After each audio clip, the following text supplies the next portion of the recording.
Hey guys, welcome back to The Wolf Among Us. We are here in episode number 3 now, the third video of this series. Again, we're still in post commentary. We're going to be in post commentary for this entire first chapter. So hope you guys are alright to sit through with me, but so we're heading down to our office, the business office. That guy is an important guy at some point, but for the time being, he's a nobody. But yeah, we're heading down to our office, and we have to we have to try and find out who the girl is, because at the moment she's unknown, because we don't know her name. We don't know what story she's from. We don't have any idea on her, so we need to find out who she is so we can contact her family and all of that sort of stuff. But here we're about to meet for the first time Ichabod Crane. Ichabod Crane. We're about to meet Ichabod Crane, the deputy mayor of Fabletown. He's giving Snow White a dressing down. I'll just stay quiet. I don't think it's in my interest to intervene.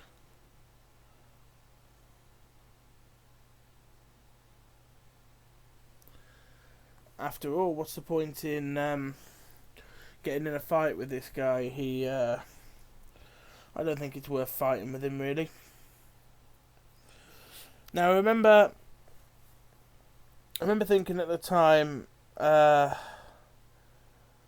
who is Ichabod Crane? I don't recognise the name or what story he's actually from, but that is explained eventually, but I don't really know who he is at the moment, so we'll have to look into that at some point.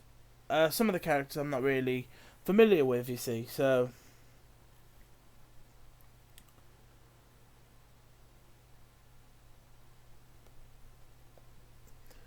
this guy just gives me the creeps. Director of Operations. What's one of those? What does one of those do? The only director of operations that matters is Kane in WWE. Bye, Crane, you dick. Stay quiet, no point fighting with him. And he's gone. So we can do something. We're adding new entries to the Book of Fables as we go along, because Crane obviously is a different character, a character we've seen for the first time. When we see a character for the first time, we get an entry into the Book of Fables. I will eventually go through the Book of Fables towards the end of the entire game, because who's that behind that? What the hell is that? What's a buffkin? What's a buffkin?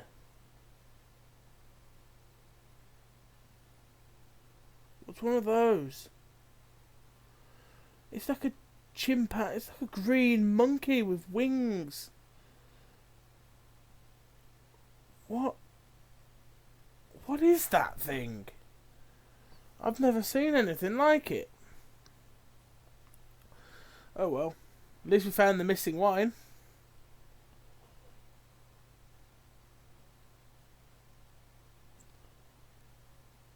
He appears to, Buffkin will remember that.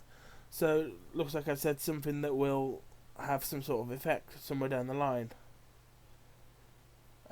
You've got to be really careful not to offend characters, because things do have an effect later in the game. As I'm sure you guys will see later in this series. But one of the first things we can do is we can go over and talk to the magical mirror from the Snow White story. So let's go over and do that.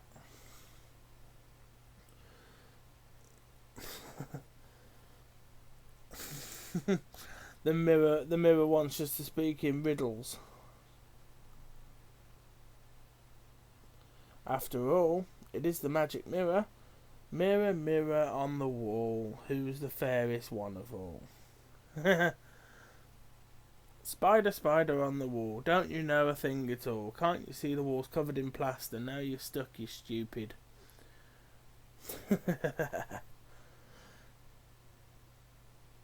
But the useful thing about the mirror is you can use the mirror to observe. You can use the magical mirror to observe different fables and see what they're doing. So there's our woodsman. The woodsman stumbles down a street. The mirror can only show me, it can't tell me where he is. It can only show me what can be seen. And obviously we can use the mirror to look at Snow White, who is the other side of this room.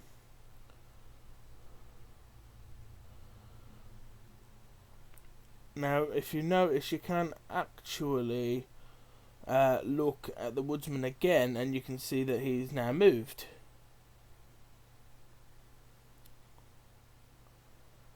And we're now out of options, so let's close the interface with the mirror.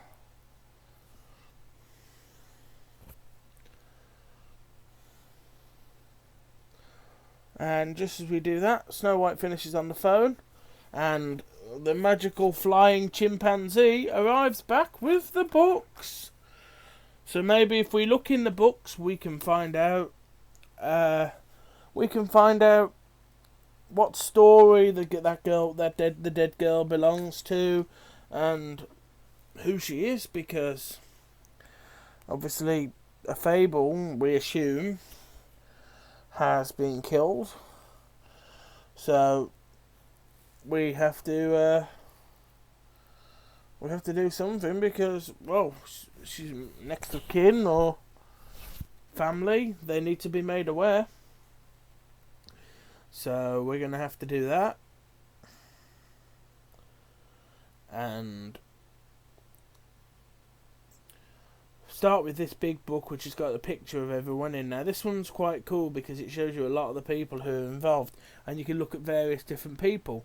Now we'll go over to the top. We'll go over to the top corner, and there is Ichabod Crane. Now that shows me that Ichabod Crane, because I looked him up, is the only survivor of the Headless Horseman. So, yeah, he's a character. He's certainly a character I'd never heard of. And then go to the opposite side. There's the Big Bad Wolf and the Woodsman.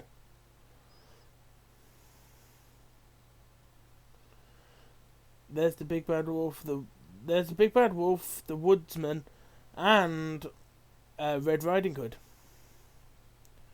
You've got Beauty and the Beast down the front. Colin and the Three Little Pigs.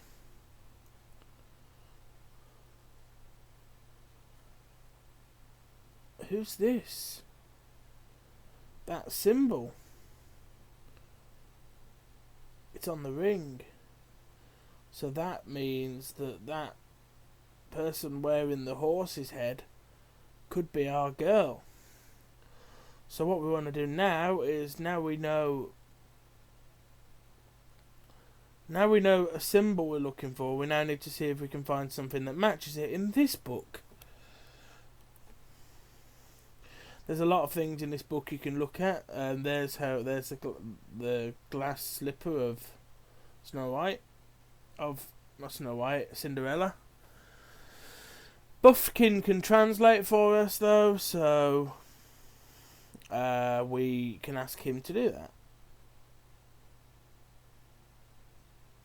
But obviously, guys, as you'll know, little circles pop up on the screen when you can do something, so that's what you're looking for. So just look for little circles, press R1 and L1 to flip around the pages. I skipped that page because I think that's the page I was looking for.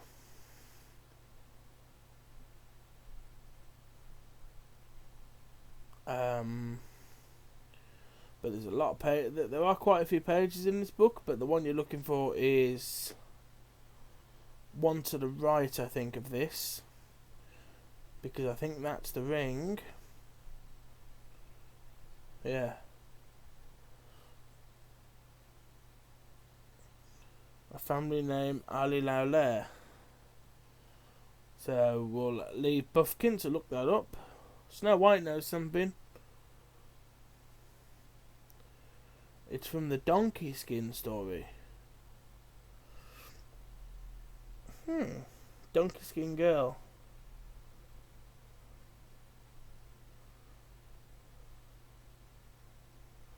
Quite a horrible story, actually. There was once a great king with a beautiful queen. The queen grew ill, and so her husband promised only to marry the most beautiful girl in the kingdom. After a long search, it became clear that the only person of such beauty was his daughter, Faith.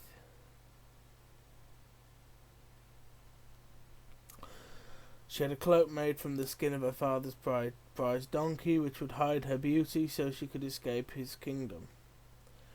She eventually lived happily ever after, marrying a prince.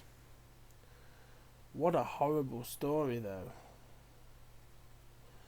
Now, you see, this is Buffkin marking this fable deceased, because the Donkey Skin Girl is dead. So that's who it is, guys. Now I know it's been a bit obvious there that these videos have been titled Faith, but Faith is that first girl. That girl we met in episode 1 and found dead at the end of episode 1 is the Donkey Skin Girl. Kind of horrible. But what can you do? We've got to move on, and we've got to move on and put this together. Kind of sad, really. But if you just have Bigby walk over towards the door, you can go, and using the mirror you can check on some more characters, because now we're aware of some other characters. So we can look up Prince Lawrence and Faith's father, the Old King. The Old King is clearly dead, so at least we know he's not a suspect in Faith's killing. And then we can look at Prince Lawrence, who we can't see Faith because obviously she's dead, but we can, however, look at Prince Lawrence, who appears to have been murdered. So we should probably go over there pretty bloody quickly, because he looks to be in quite a state, and we really need to go and check up on him before this all goes somewhere we'd rather it didn't. So we will have to go and double check on we'd better go and double check on things, because if anything's happened to Lawrence, then what's this? Toad wants to speak to us. Well, that's not good, because now we've got to make a decision. Do we go to Toad? Or do we go and check on Prince Lawrence? Now, frankly, I'd say Toad will be alright. We need to go to Prince Lawrence first. So that's what we're going to do. We're going to go to Prince Lawrence first. So we'll head out the door, and this is where we're going to get our choice. Click on the door. And this is our choice moment. Here comes our choice moment. Are we going to Prince Lawrence, or are we going to Toad?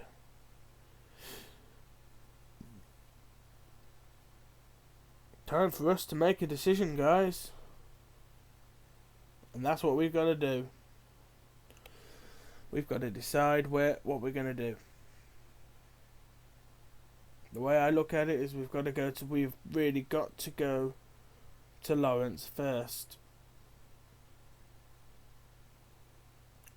Because he appears to be, he looked as if he was dying, so we need to get medical attention to him. So that's what we're going to do. So, open the gates. Bigby's decisions. We can get to Toad or to Lawrence. We've got two options, square or circle. I'm going to Lawrence's apartment because he needs medical attention, and we should get there and give it to him.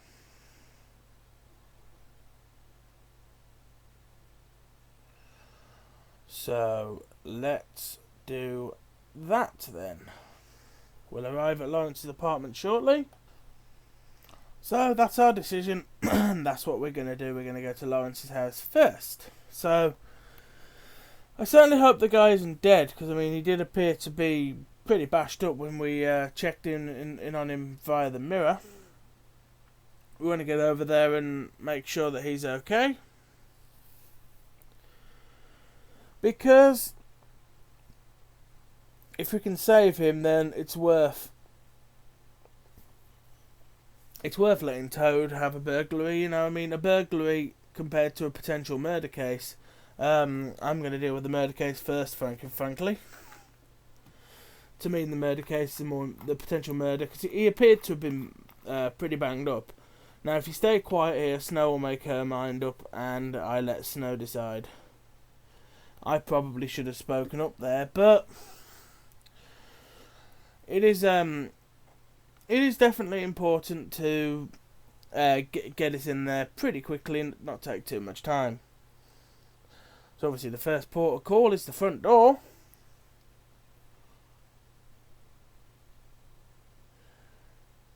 Because maybe, just maybe, we'll be able to get in. The only thing is he didn't appear when we looked through the mirror to be in any fit state to open the front door. So maybe there's a window. We'll have to have a look around the side. So let's go around the side and see if we can find a window to Jimmy, because he seemed to be in a particularly rough shape, and we want to see if everything's okay. Window's loose, so maybe we can get in that way.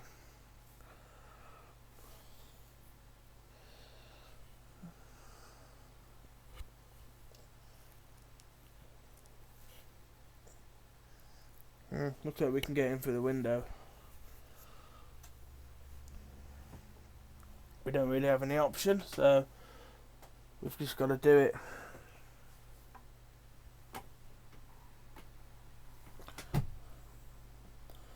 Make sure this guy's alright. Who knows? Who knows what's happened here, but by the looks of it, he appears to be out of it in his armchair. He looks really gaunt, like he's been there a while. Maybe he's dead then. Surely the first thing you want to do is check for a pulse. Although that in itself might be futile.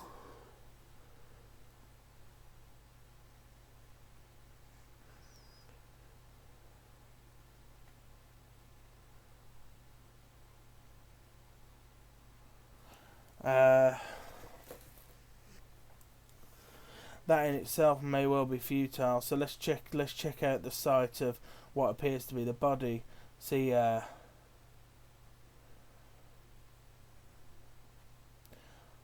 this happened. Was he cut? Was he shot? Was he stabbed? Drugged even? Yeah, so something hit him in the chest and left a pretty big mark. Maybe it's a bullet. Doesn't look like his wrists have been cut, but his arms are dry, so the blood on his wrists is quite dry. Oh, there's a gun. Look, there's a gun. If we pick it up by the top, there's still fingerprints on it. Yeah, turning the fan on or off really isn't going to help.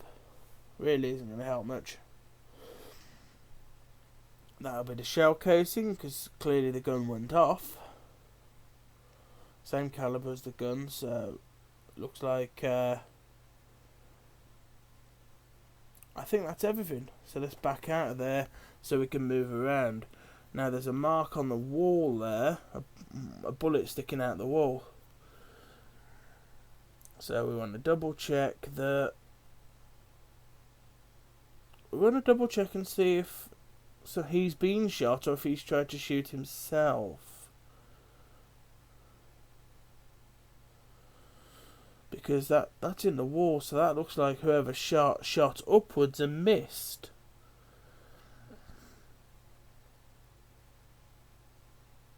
That's weird. Very weird. There's blood on the floor. Oh, what a mess. Poor man. Poor man. Looks like he's been killed.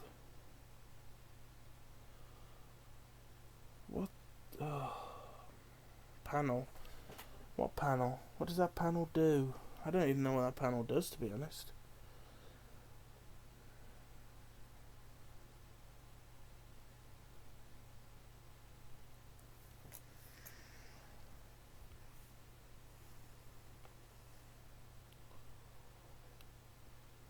There's a note. My dearest Faith, I never meant to hurt you and cannot endure knowing that I have. This was for the best. I'll see you again. Love, your devoted Lawrence. That looks like a suicide note. That looks like a suicide note. Except for the fact that he's alive. Yeah, that jump scare got me the first time too.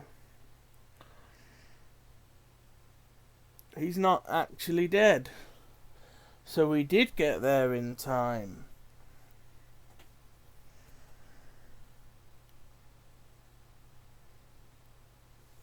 Good to know that we got there in time.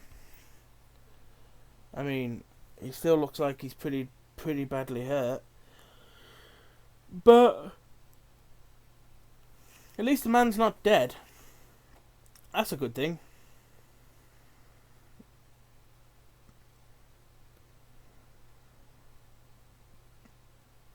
It's a good thing that he's not dead. This game, he really is upping the ante every single episode. I mean, it's a pretty lame attempt at suicide, mate, because all you've done is you've missed you tried to shoot yourself in the heart, but you've missed. You probably lung shot yourself. Not good, not good. But at least he tried.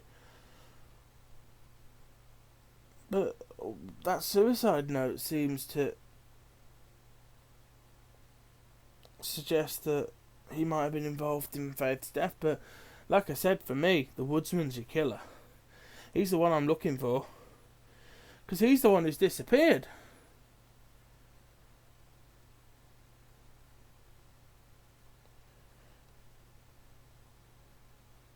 But we'll have to find out what's going on. He really does look horribly gaunt, though. Like he hasn't eaten in weeks. Guy looks horrible. I mean, when we first walked into the room, I looked at him and I thought, he looks like a zombie.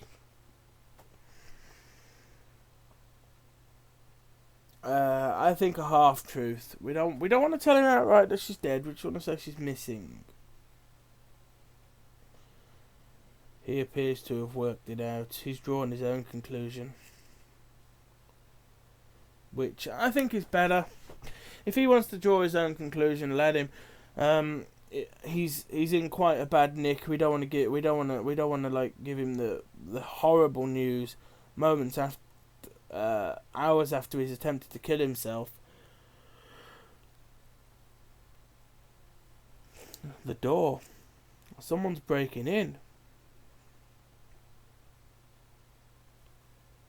I wonder who it's gonna be. We better, we need to get out of the way, because whoever's trying to break in is going to do a runner the moment they see us.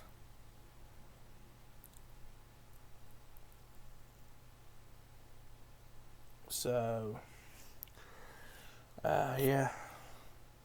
Snow is smart, though. Suggesting that we hide in the cupboard. That is smart.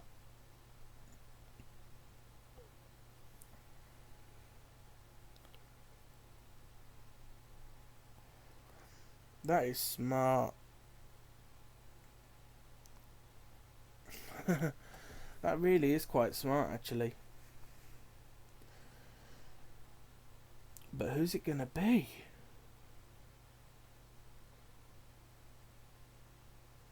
Who the hell is that? Who's that? Just an intruder. We don't have a name.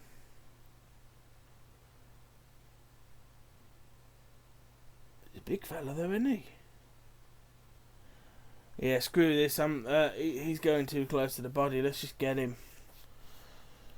And we'll go after this guy in the next episode of The Wolf Among Us. So thank you guys for watching, and I'll see you in the next episode. Goodbye.